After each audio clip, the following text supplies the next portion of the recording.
I found out to my utter dismay that the... As between you and the Ford Motor Company? Exactly. Right. So I responded to their summons, and then I started negotiating with the law firm representing them, and I have all the letters here. They wanted me to pay the entire $2,400 and change. I negotiated with them and, settled for $1,200, which I paid them in one lump sum. And I have letters here confirming that. I have also a letter here that they dropped, the thing against me. Also, I had to, pay filing fees for the response to the summons. So you paid $1,200 and you want her to pay you back because she's supposed to, under your judgment of divorce. True. In addition, my credit has also been severely impacted by these shenanigans. I have a copy of my TRW, and you can see, there's a big ding, and it says... You should see mine after the divorce from you. Before the divorce, your TRW was a mess. You never met a credit card you didn't max out. Ms. Holmes, I'm going to let you tell me your side of the story in a minute. There's my TRW.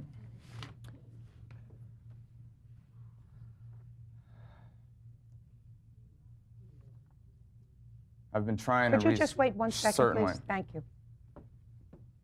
Okay. Ms. Holmes? All right, Your Honor. Looks like you owe this money. Well, I would like to say this first.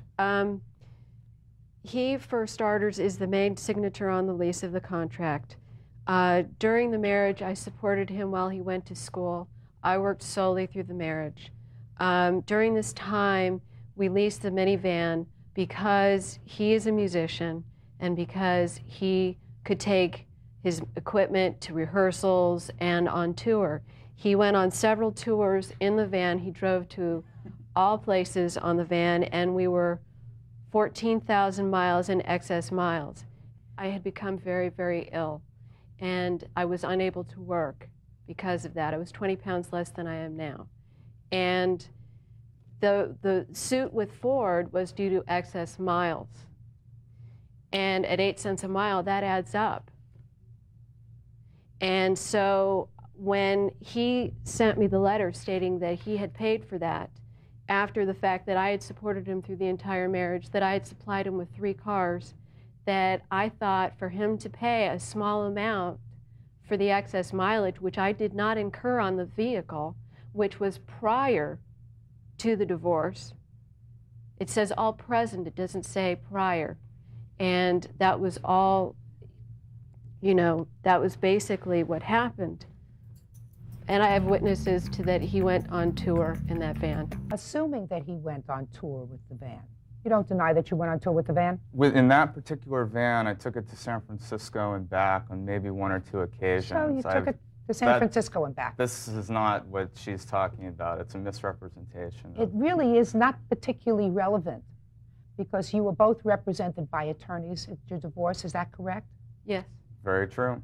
And the agreement that you both signed, which was made part of the judgment of divorce, did not take into consideration, did not specify that he was still going to be responsible for excess miles.